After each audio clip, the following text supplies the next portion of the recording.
Assalamualaikum warahmatullahi wabarakatuh. Innal hamdalillah nahmaduhu wa nasta'inuhu wa nastaghfiruh wa na'udzu billahi min shururi anfusina wa min sayyiati a'malina. May yahdihillahu fala mudilla lahu wa may yudlil fala hadiya lahu. Wa asyhadu an la ilaha illallah wahdahu la syarika lahu wa asyhadu anna Muhammadan abduhu wa rasuluh. Qala Allah ta'ala ya ayyuhalladzina amanu taqullaha haqqa tuqatih wa la tamutunna illa wa antum muslimun.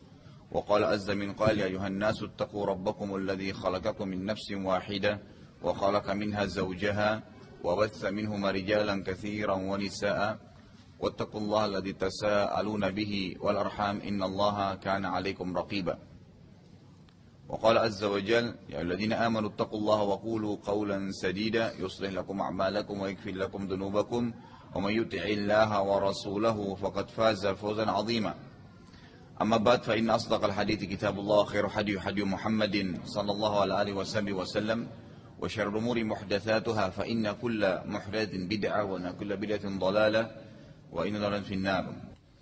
Hukum dianjurkannya seseorang itu untuk membebaskan budak. Membebaskan budak. Anda kalau baca Al-Quran dan Anda temukan dalam Al-Quran ada tulisan fatahriru raqabah. Tahriru raqabah. Pembebasan budak. Dalam Islam itu ada banyak sekali sebenarnya disebutkan dalam Al-Quran. Dan ini hukumnya berlaku sampai hari kiamat. Ini kalau misalnya ada orang yang sempat membunuh. Kemudian dia harus membayar denda.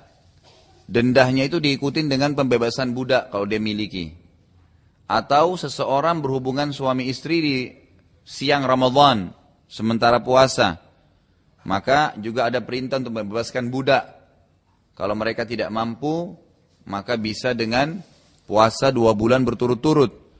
Tapi di sini jelas ada perintah untuk pembebasan budak. Dan cukup banyak hukum syari berhubungan dengan masalah ini. Kalau Anda tanya, lalu dari mana keterbudakan itu datang? Dari peperangan. Dari peperangan. Jadi kalau terjadi peperangan antara orang Islam dengan non-Muslim, maka semua yang hadir di peperangan non-muslim itu pada saat terjadi kemenangan bagi kaum muslimin, maka jadi budaknya kaum muslimin. Jadi budaknya kaum muslimin. Khusus untuk mujahidin yang datang itu, mereka jadi budak. Lalu apa hikmahnya menjadi budak? Beda antara Islam dengan agama yang lain.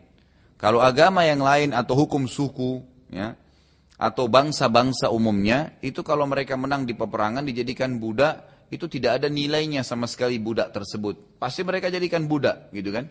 Seperti kita lihat banyak sekali kasus orang-orang di Irak itu pada saat terjadi penyerangan ya, oleh Amerika itu banyak sekali orang dijadikan sebagai budak kaum muslimin. Tapi mereka tidak memberikan hak kaum muslimin, tidak memberikan haknya orang-orang jadi budak itu. Kalau dalam Islam, setiap orang yang memiliki budak, yang pertama disuruh untuk mendidiknya. Disuruh untuk mendidiknya, mengajarkan kepada mereka Islam. Dan yang paling tinggi setelah berhasil dididik, dibina, dibebaskan. Dibebaskan. Ya, makanya pahalanya sangat besar membebaskan budak itu. Yang saya dapat informasi satu-satunya negara sekarang di dunia ini yang masih ada keturunan budak. Dan kalau ada yang mau membayar pembebasan budak itu, ada di Afrika. Ya, di daerah Mauritania. Itu ada, memang masih ada keturunan dari budak-budak yang dari zaman dulu, gitu kan. Dan sampai hari ini kalau misalnya ada orang yang mau membebaskan budak, dia kalau berhubungan misalnya biologis dengan pasangannya di Ramadan, dan dia tidak mau puasa 2 bulan, atau tidak memberikan makan 60 orang miskin, maka dia bebaskan seorang budak.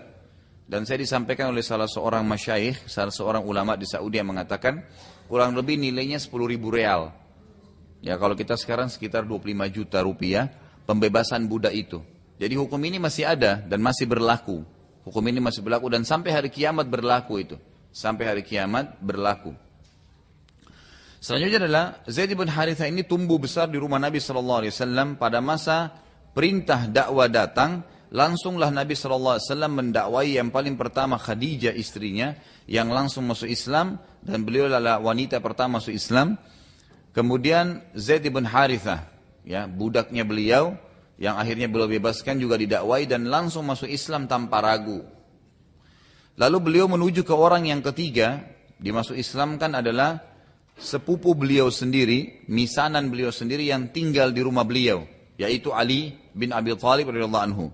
Ali bin Abi Thalib ini adalah disebutkan oleh para ahli sejarah orang yang pertama masuk Islam dari kalangan anak-anak. Dari kalangan anak-anak, karena dia masih anak-anak waktu itu.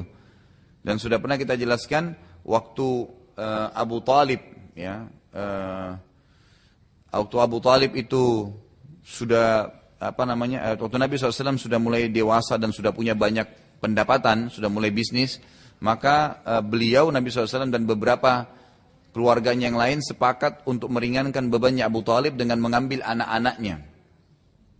Nabi SAW memilih Ali radhiyallahu anhu, ditinggalkan di rumahnya, dan nanti Nabi SAW juga menjadikan dia sebagai anak mantunya dengan menikahkan Ali dengan Fatimah. Ya.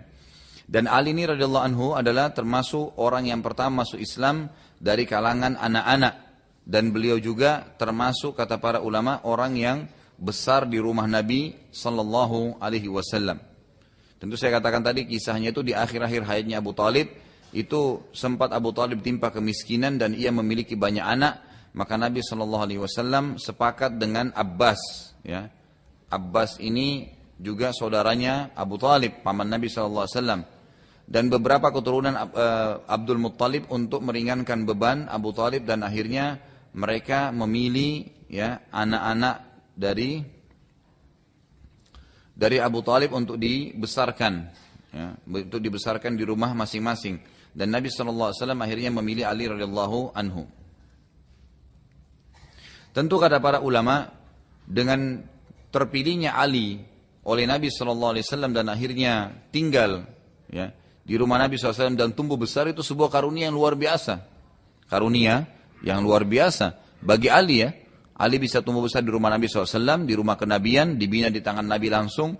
Kemudian setelah dewasa balik, ya, kemudian Nabi SAW nikahkan lagi dengan Fatimah. Ini karunia yang luar biasa buat Ali radhiyallahu anhu.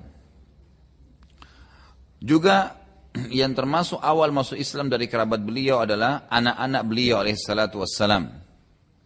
Jadi selain tadi Khadijah istrinya secara khusus, kemudian budaknya Zaid bin Harithah, kemudian ya Ali radhiyallahu anhu sepupunya beliau, kemudian juga anak-anak beliau sendiri. Ya, anak-anak terutama keempat anak perempuan Nabi sallallahu alaihi wasallam, Ruqayyah, Ummu Kalthum, Zainab dan Fatimah. Subhanakallahumma bihamdika asyhadu an la ilaha illallah astaghfirullah wa atubu ilaik. Wassalamu alaikum warahmatullahi wabarakatuh.